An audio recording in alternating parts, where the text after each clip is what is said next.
Hello and welcome everybody to the Philosophical Liberal. We're back. It's great to see you, Joia. Great to see you as always. I'm Good. excited for this one too. Me too. Oh, sorry, I didn't was mean to just going interrupt. to say a great summation for what we've been doing these Yeah, past several weeks now. yeah. So for those of you who are just tuning in, this is really the capstone episode of a mini series within our series here at the Philosophical Liberal, where we did deep dives onto our three core values in our statement on philosophical liberalism, and really even just the ideal that that statement puts forth and that we're all about championing here at 1776 Forward. And those three core values are freedom, flourishing, and greatness. If you've been following along with us, you've gotten to go on that journey with us through that mini series. It comprised across 6 episodes and discussions, really awesome, detailed ones that, gosh, I guess now looking back has been 3 months basically, that we've been covering, kind of detailed breakdown of what we mean by these three core values and a little bit how they start to interrelate. We've teased, but that's what today's discussion is really about, is to bring it all together. And now really today's question is a dual question of how do these three core values relate with each other and why do they matter? So, because to us, that kind of answers the question that maybe many of you are asking, certainly that we asked after we kind of wrote this and even stepped back and looked at it ourselves and said, okay, this is really awesome and great new territory and grounding for liberalism, but why does it matter, right? So uh, this is something we wanted to share with you all as kind of how we've thought about it and hopefully help bring it all together for you guys so that then we can take this forward in the weeks ahead and really start to apply this to our project here at the Philosophical Liberal, which is building a freer society. So, with that, maybe Joya, if you want to add anything else for the intro, otherwise, let's just dive right in. I know you had some good thoughts on even to kick it off on how you see freedom, flourishing, and greatness interrelating with each other. And to me, we phrase these as two questions, but to me, these questions really do go together. The connection between freedom, flourishing, and greatness, and why they matter.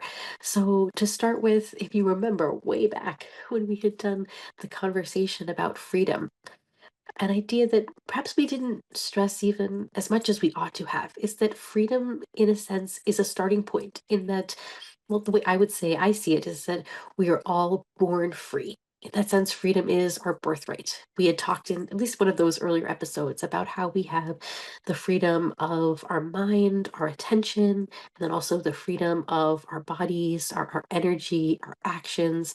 And in that sense, we come into this world as human beings born free, already free, freedom as a birthright. But what is the purpose of that freedom?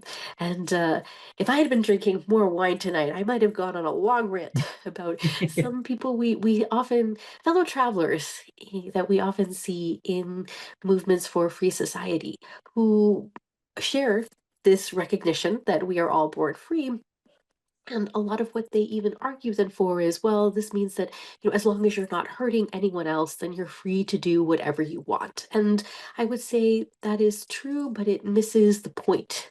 That the purpose of freedom is not just to, I don't know, smoke weed and waste your life and not hurt other people. The purpose of freedom is to live a full life and a wonderful life, or in the terms that we've been using it here, it's to take that freedom and achieve flourishing. And as we've talked about, flourishing itself is already a kind of achievement.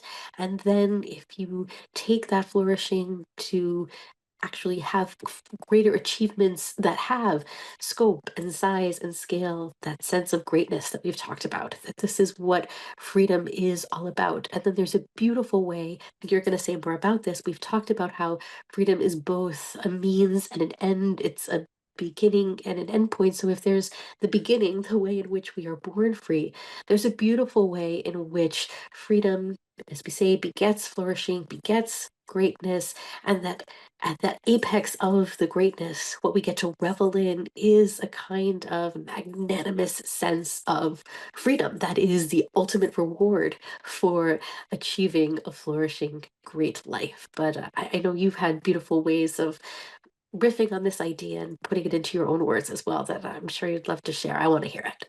Yeah, thank you.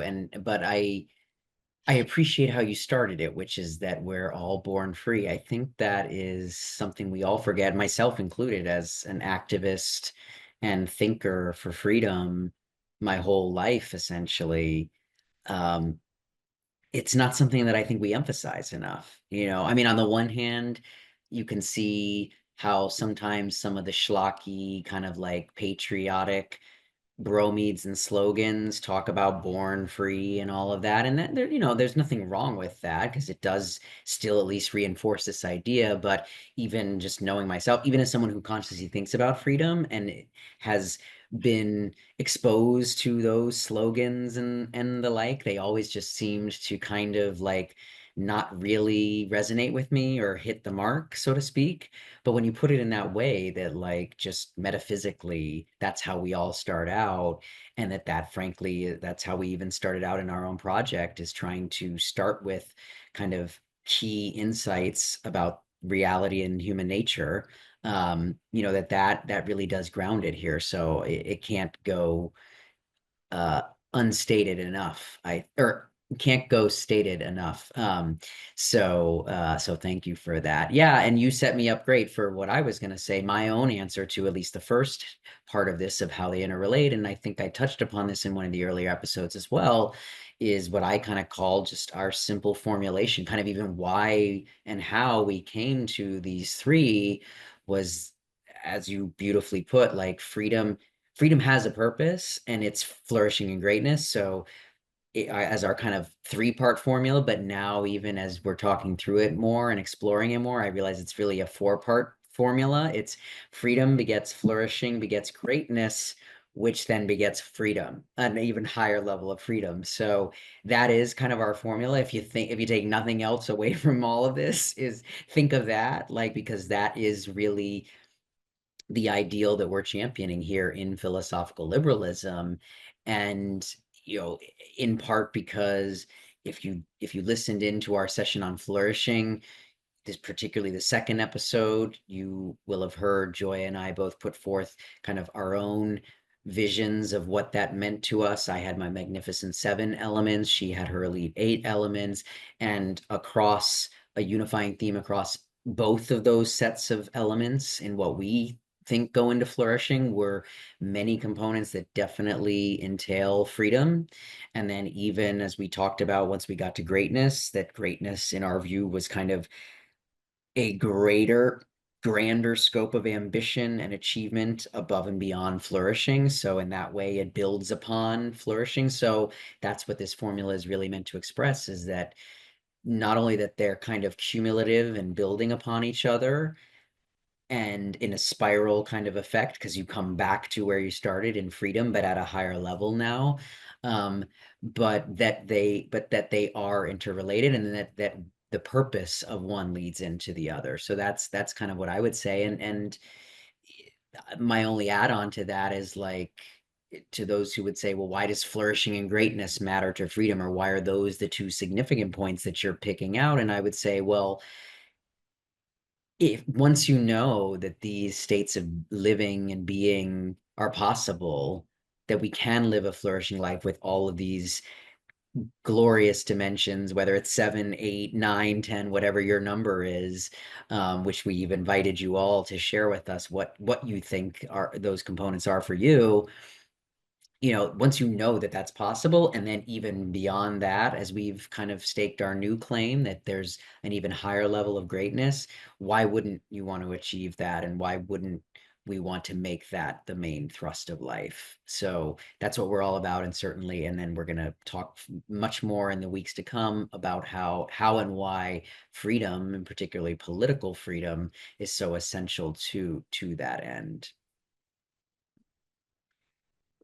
I think you really just captured that beautifully, and you've explained to everybody why spiral imagery is so important to everything we do. I think it's going to come back even in some of our other ideas that we explore as well. But this is the most crucial, the most important, and all I can say is, here, the way that you expressed it, that once you know that this is possible to you, why settle for anything less? And I guess there are people who do, but I think we're trying to reach those who share that sentiment, who the purpose of life is to live it and to make the most of it. That was a philosophy of life I remember I had going way back to early childhood, that if I was alive, to make the most of this life that I have. And I think this is just an adult recognition of what the core components of that are, and recognizing that freedom is a key critical core component of what that is. And then we've really teased out more of what we've learned from the latest science, the ancient wisdom of what goes into a life of flourishing and greatness. Yeah, psychology, economics, philosophy, all of these dimensions. Yeah, you're right. We're really trying to, and that is the point, and that's part of this ideal that we're even championing, is that human life is multidimensional, complex, multipolarities, all of these, but that's the glory and the beauty of our existence, and that the great state that's made possible for it. It strikes me what you just said, even just made me think of something else, which is, and this even ties back to where we're headed with this, of why freedom matters. But in many ways, you can almost think of the American dream as an analogy here, right? That, like, in some ways, the American dream at its core is that no matter who you are or where you come from, you can come here and make of yourself whatever you want. And to me, that premise always contained two essential points that were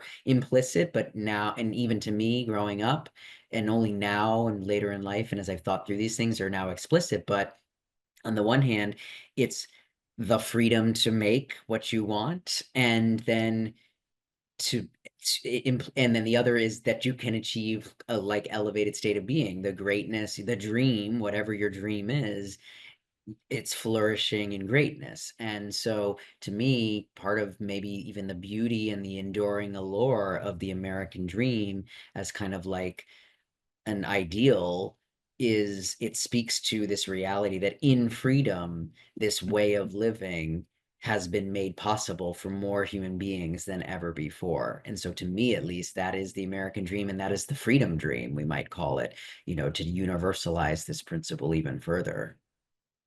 I think the most important thing that you've hit on here is the importance of making things. So that if freedom is the birthright, it's what we were given by grace of what the nature of it is to be a human being, that both flourishing and greatness are things that you have to make. They're things you have to do. That's the key part about the American dream that even unfortunately too many people miss, especially the critics of the American dream. They often think that the American dream means that, oh, the streets are paved with gold and you come here and you're just given it as a kind of entitlement. The only thing you really are entitled to is your freedom. And the freedom just is, let's say, the soil of the plant that you have to garden and you have to grow and you have to make it and do something and bring it to life and bring it to flourishing and bring it to greatness. And I think we'll just go and explore this. Anything else you want to say here, or we can, I think, then even go to our next insights. You could share Well, how we even developed our own thinking in this day and age by yeah, well, leveraging our most recent tools. you hit on it at the beginning, but I didn't know if we wanted to maybe just dwell on it briefly. But it's the point about freedom being both a means and an end. I think, again, it may have been implicit in our four-part formula, but we'll just make it explicit. But, you know, when we made that statement in our statement, and to be honest, I don't think we even fully grasped its full meaning until now through this project. That's partly why we even started the Philosophical Liberal, is so that we could, Joy and I, as co-founders of this movement and ideal, develop that between us, and invite you all to help us co-author it. But the formula, another beauty of its simplicity, is that it encompasses all of these nuanced but important points, this being one. When we say it's, you know, it's both a means and an end, that kind of implies that it's both a starting point and an ending point, literally. And I think our formula encapsulates that, because it is the necessary precondition or precursor to flourishing and greatness. That's certainly what we believe and are championing here, and have tried to demonstrate. And like we said, in a way, achieving greatness, and particularly, as you rightly pointed out, given that both living a flourishing life and a life of greatness entail action on your part and choices. Um, the greatest action and choice involved in those is just making yourself of what you want. Again, tying it back to that American dream analogy, even, that's the real dream. It's not having a big house with a white picket fence and two cars and all of that. As great as that is as a way of living materially, I think if you ask most people what it really means, it's that I get to be the author of my own story, my own life, my own destiny. And there's a real way in which, particularly, I would argue, and I think you would too, when you get to that maximum level of potential realized, which is greatness, there's a form of liberation in that. And so, and that's what we mean by it's both the means and the end, the kind of the fuel and the reward, if you will. So that's the only other thing I would say there. I would just say one last point and then we can take it to ChatGPT, but then just to connect this to our nature as social beings. And we're obviously going to get into much more detail in this in our next episode. This is maybe the teaser for that, because we're then going to connect these ideas of freedom, flourishing, and greatness to our political project and what this means for politics, what this means for living in society. But I think there is an important way to stress here that we are always individuals in society. So, as much as we are free in our minds and our bodies, that we are living, interacting, as we've said, independently and interdependently with responsibility among others. And that a huge part of how we author our lives and live these lives of flourishing and greatness is to think about how we contribute to humanity, to society, to the universe in a grand way. But to your point, that by doing this, that when we achieve these greater states, we free ourselves from the ways in which society often limits people, the way in which society puts expectations. So, for all the people who think that what you're supposed to do is have a house and a white picket fence and two cars, for some people, that's exactly what you want, if that is your authentic desire. But for many people, they've just taken that on because society says this is what you're Mm-hmm. supposed to go after. And to your point, that what's beautiful about this formulation is that even though as an individual you are coming up interdependently with society and contributing to society, that when you do reach the highest levels of flourishing and greatness, you have this liberation from just society's expectations and norms to really be living a fully authentic life that is truly your own. Yeah, I love it. I mean, to me, now I get it. Like I said, when we first wrote it, I think we kind of said to ourselves, okay, what do we really mean? But it's like we intuited it, but we hadn't fully developed it. And now hopefully it's clear for all of y'all out there listening, because it at least is finally clear in my head. And I wrote it, so or co-wrote it. So but and you actually set it up right. So those are really the key points we had to make here. Certainly not something we need to belabor, and especially given the deep dive mini series we did on the three values themselves. But as we, for those of you who've been following along, or if you're new, we'll let you in on kind of a little bit of our method, as we have been doing throughout here. We're big champions of kind of the progress and opportunity that freedom begets, and the creator trader method, and certainly technology and all of the tools that it is enabling us to augment our capabilities so that we can have more flourishing lives and achieve greater levels of achievement in our life.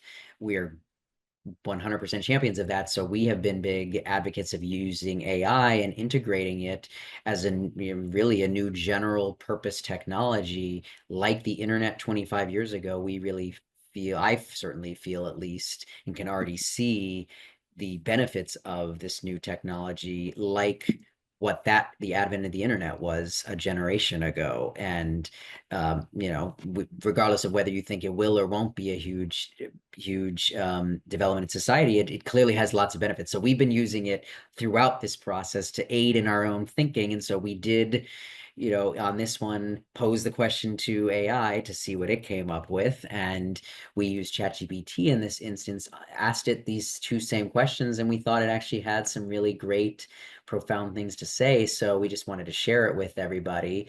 And, it kind of gave us, we asked it both questions and it gave us some great thoughts on both, and on the question of why do freedom, flourishing, and greatness matter, it kind of gave us 6 points that we'll just kind of run through. I'll run through them. Enjoy, if I guess if you want to add anything to it, feel free. I'll just kind of go through each one by one. But what it had to say on why these three matter is, number one, that they elevate human potential, that without freedom, a flourishing life, or the pursuit of greatness, that we stagnate, and that progress throughout history has come from those individuals who strive for excellence. And that clearly was a theme that we talked about throughout all three of these values. And also that by studying these three values, it offers us a roadmap too for our own abilities, which is just another theme of this entire project that we've continuously championed. It's even in our bio of, taking this first principles thought approach to these questions, but then also being action oriented. And in many ways, us asking these questions, we often find gives us that roadmap to how we can apply it in our own life. So that was one reason I thought it was great about, like, that contemplating and working on these three helps elevate human potential. I don't know if you have anything you want to add. Did you want to just read through all of them and then we can talk about all of them, or Oh did you yeah, want to sure. go Yeah, each one? whatever. So that, yeah, that's fine. So the second one that it gave was that all three of them, but greatness being kind of the climactic end point of the values, is that they are the driver of civilization, that every advancement in history, whether democracy, literature, human rights, technology, has been led by individuals who weren't content with the status quo, wanted more out of life, a flourishing life, you might say, and aimed for greatness and embodied it. Think of many of the heroes and great men and women that we talked through in prior sessions, and without whom, frankly, we wouldn't have that progress. All the things we say make up civilization. Um, Another point that it raised is that these values provide meaning and purpose. We talked a lot about all the psychologists, frankly, and all the insights that they brought, both psychology and philosophy, on kind of the higher level needs that we humans have, not just the material, kind of think of that Maslow's hierarchy, and pyramid of needs. And that once you get above those kind of baseline material ones, they become a little bit more abstract and, a little bit more um, emotional, psychological, and spiritual, even. And that these three values really give us a lot of meaning and purpose, which we know are fundamental human needs, that these are contagious. Another point, that it inspires others. I mean, that's a huge part of what we're trying to do, even in championing or re-championing these values and bringing to the forefront culturally, is that hopefully we can spark the revolution for philosophical liberalism, for freedom, flourishing, and greatness. And I certainly feel that as we have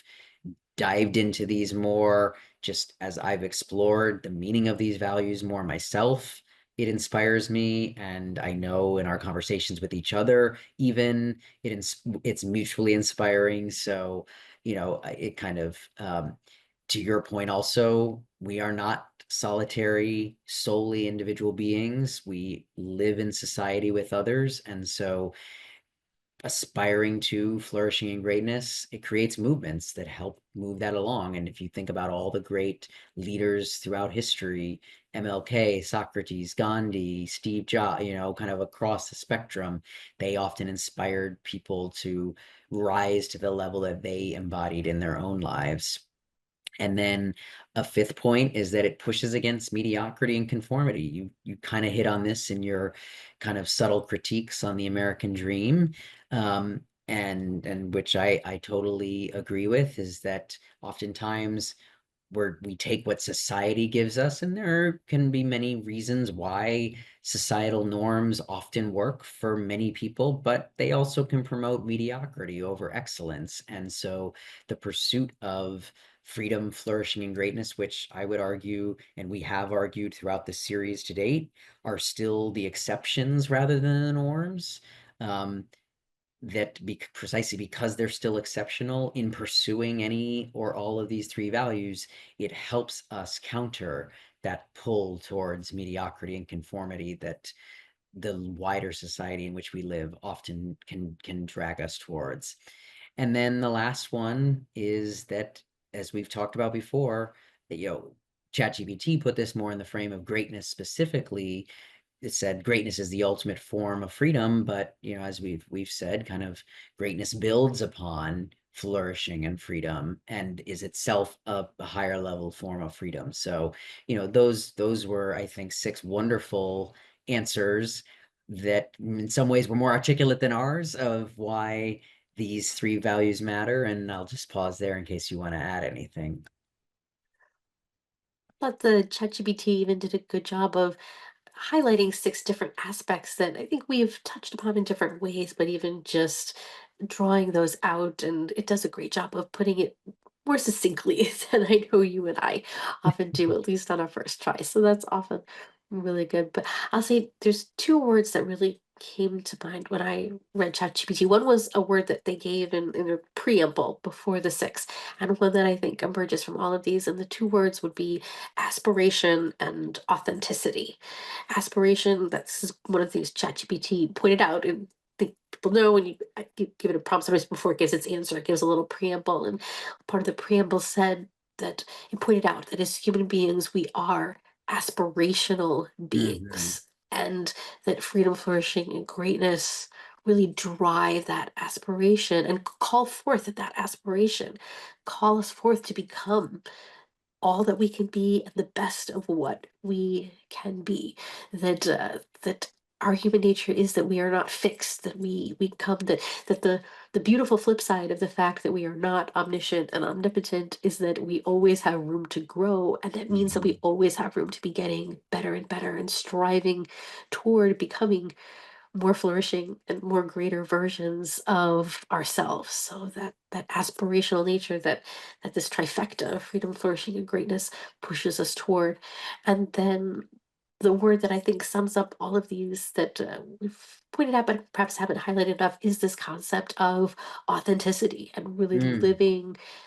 We've talked about self-actualization in terms of flourishing and greatness, and I think that's what it's all about, the way in which you have a nature that is your own, and it's a combination of what you've been given through your nature and nurture, and then also through your choice and action, that you have a life that it is and can only be yours, and that what freedom allows for us is to be our unique selves and pursue that to the utmost and pursue that in a way that we achieve flourishing in a way that is both flourishing from a human standpoint, like what it is that all human beings need to flourish, but what we need as unique individuals to flourish.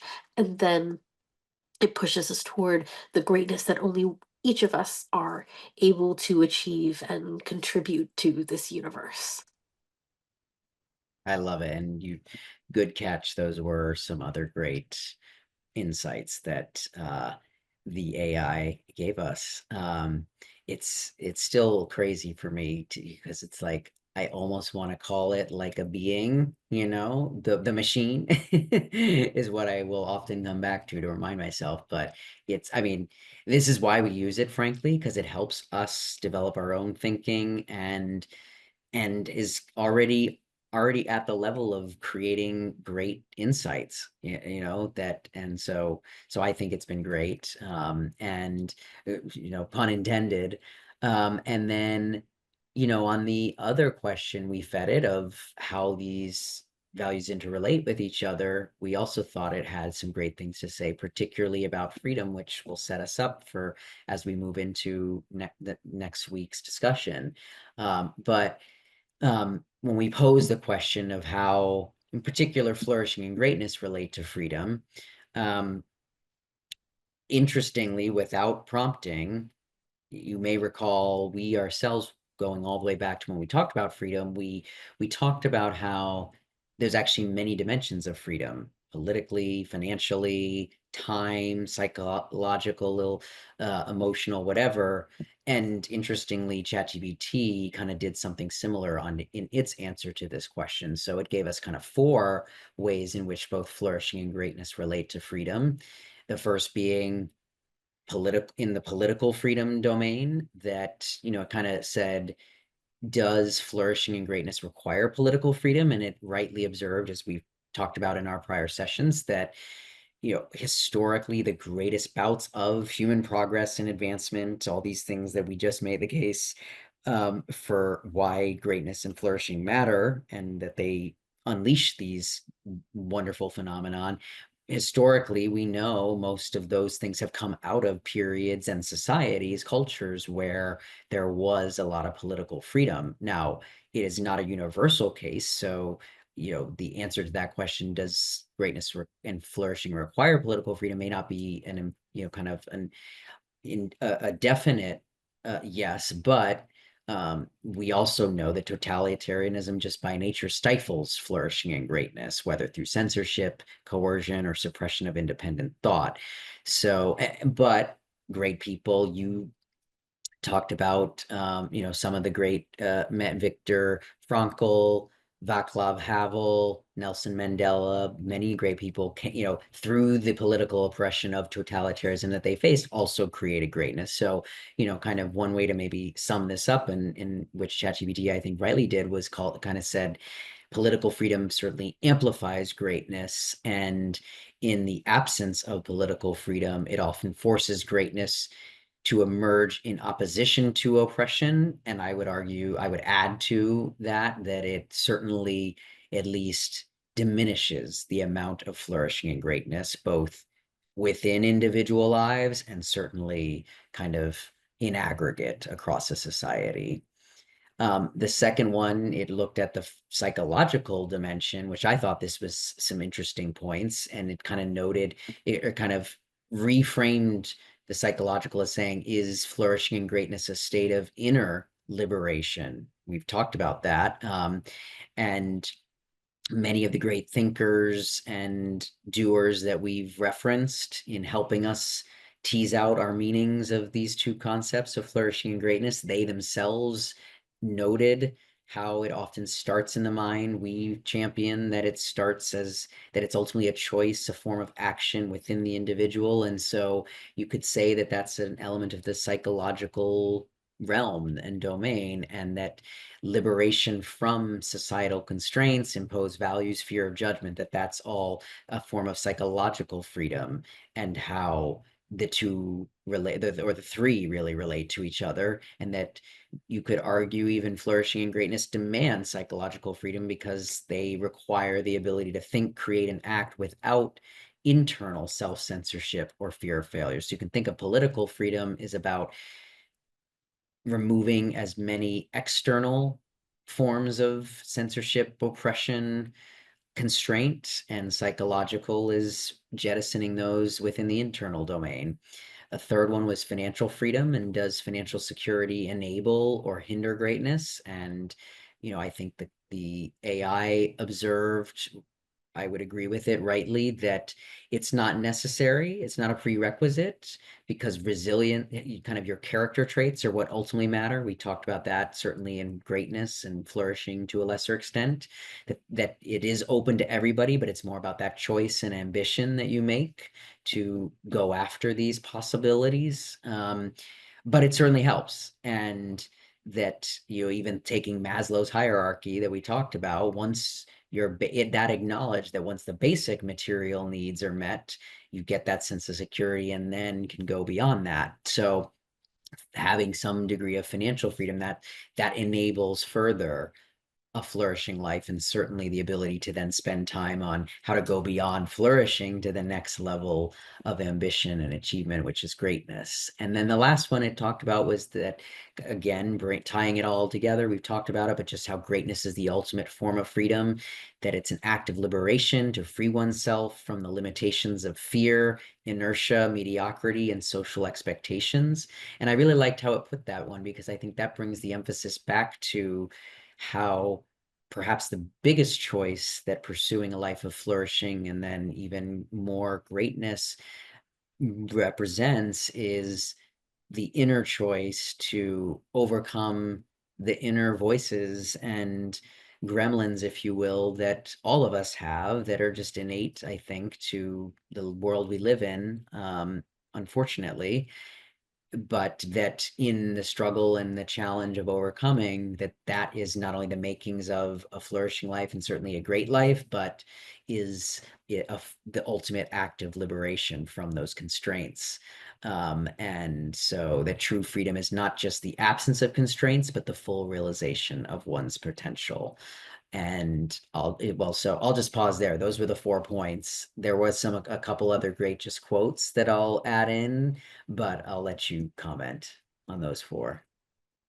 At least for what I hear, and we're definitely going to be exploring this in more depth in episodes to come. So maybe these are teasers for not the next episode, but coming up, we're going to start talking about our whole list of the both ands that really make up the human experience. Things like mind and body, reason and emotion, thought and action. And again, this spiraling action among them. And that I think is really captured in a lot of these points that the ChatGPT was able to identify. For example, things like, financial freedom. It's maybe there's a certain amount of stability that you need, but that just enables you to become an even greater producer of wealth, and then you can use that wealth to then just create more, more flourishing, more greatness, and there is that just beautiful, beautiful spiral effect. I think that that's all of these that even the psychological freedom again, we're beings of both mind and body, of both thought and action, and that we require this again, this beautiful spiraling of our freedom of thought and then our freedom to make and create, and that they support each other ultimately in a beautiful way when they're all working together. And that's what I took from all of these, that I think the ChatGPT was already getting the glimmer of in its response. Yeah, no, totally. I just as a side note, what you said on financial freedom, it reminds me of an anecdote of a political debate I was having many years ago with a good friend. And it was kind of on financial security and wealth even, and they had kind of expressed a view, well, why does anybody need more than $1 billion? I think this was in the age when the kind of billionaires tax, or like, the age of nobody should have over $1 billion, kind of height of Occupy Wall Street era. And I kind of just made the point to them, well, if I have $1 billion, but I want to build something that costs $2 billion to build, then I'm a billion short. And just expressing this notion that, like, for them, they couldn't conceive that wealth was a means to achieving even greater productivity, progress, development, etc. That's always has been my view. Um, and I don't fault them. And fortunately, again, it's a common view in our world. But yeah, I mean, that to me was what the financial freedom part reflected, is that it's merely a means to an end. I think, frankly, sadly, even many of our most successful financially citizens in our culture accept that same view and think that once they've got their riches, that it's just about kind of enjoying them and resting on their laurels. But you can definitely see how, frankly, the most productive men and women in our society at maybe the highest heights, they really don't do that, and kind of see it as a means to an end. And I think that's just a great metaphor for this entire answer of, how they interrelate and why they matter. So, I'll just end with some great quotes that kind of ChatGPT unprompted gave its own final synthesis of why freedom, flourishing, and greatness are pillars of kind of an ideal life. And it said, freedom without greatness and flourishing is wasted potential, excuse me, and that, kind of noting that a person may be politically or financially free, as we just noted, but they can still live in mediocrity, failing to actualize their full abilities, and that true greatness gives purpose to freedom. It transforms opportunity into meaningful achievement. And then on the flip side, greatness without freedom, or flourishing in greatness without freedom, is constrained potential. That some people have achieved a flourishing life or even a great life despite external constraints. But again, if they are constricted, true, they can't really ever achieve that highest state of true greatness, because those are really achieved in a condition of freedom and maximum freedom, ideally. So therefore, the square to this circle is that the highest human ideal is not just to be free, but to be great within that freedom and to flourish within that freedom.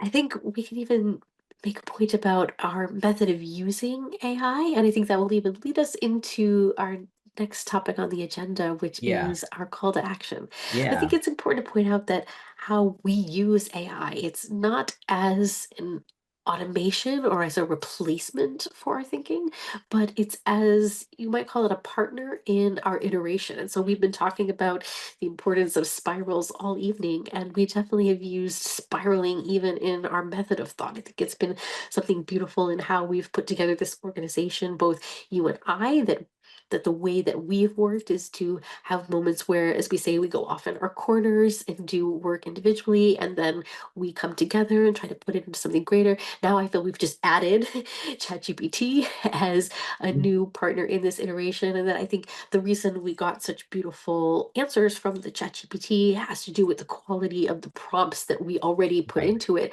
from Yes. going through our own iterations, and then that the ChatGPT answer is not the final answer. That our point even in sharing this is to use this now as fodder for the next iteration. And ideally, what we would love is for any of you watching or listening to come and join in on that process with us. And that will take us into our Our weekly call to call to action. action. Yeah. And we also wanted to introduce a new way that we're thinking about framing this call to action to hopefully make it more valuable to you and to the project we're trying to build. One of our core principles that we will definitely be exploring in more depth in a way future episode, so this is a big teaser, is an idea of every individual being a leader, and that the kind of society that we are envisioning and championing is a society of leaders among leaders. And so we really would love to encourage everyone to think about both their own self leadership, the ways in which you lead yourself to become that more authentic, flourishing, great version of yourself, and then also a leader of community in society, whether that's just a leader among your family, your friends, in your workplace, in any community organizations that you happen to belong to, ways that you serve as a leader. And so our prompt for action, our call to action for you this time is to for you to think further about this connection between freedom, flourishing, and greatness. So is there, what did you grasp out of this from what we've said, from what ChatGPT has said?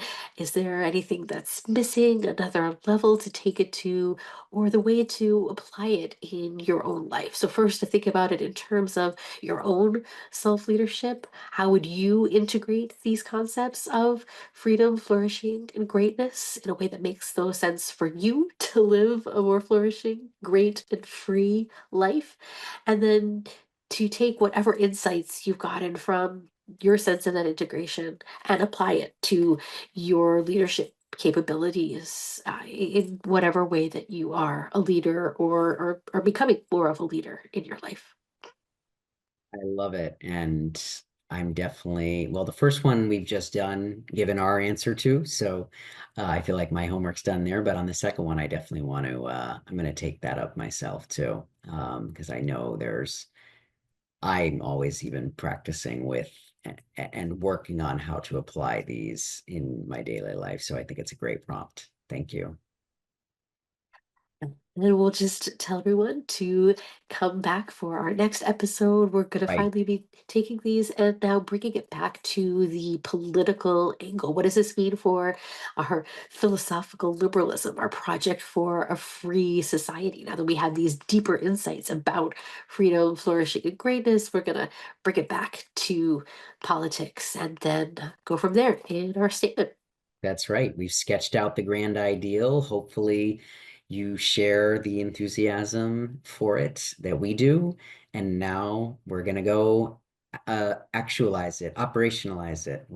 Choose your word. But I love it. I can't wait. Thank you for a great conversation as always. And we'll see you all in 2 weeks. Looking forward to it. Bye.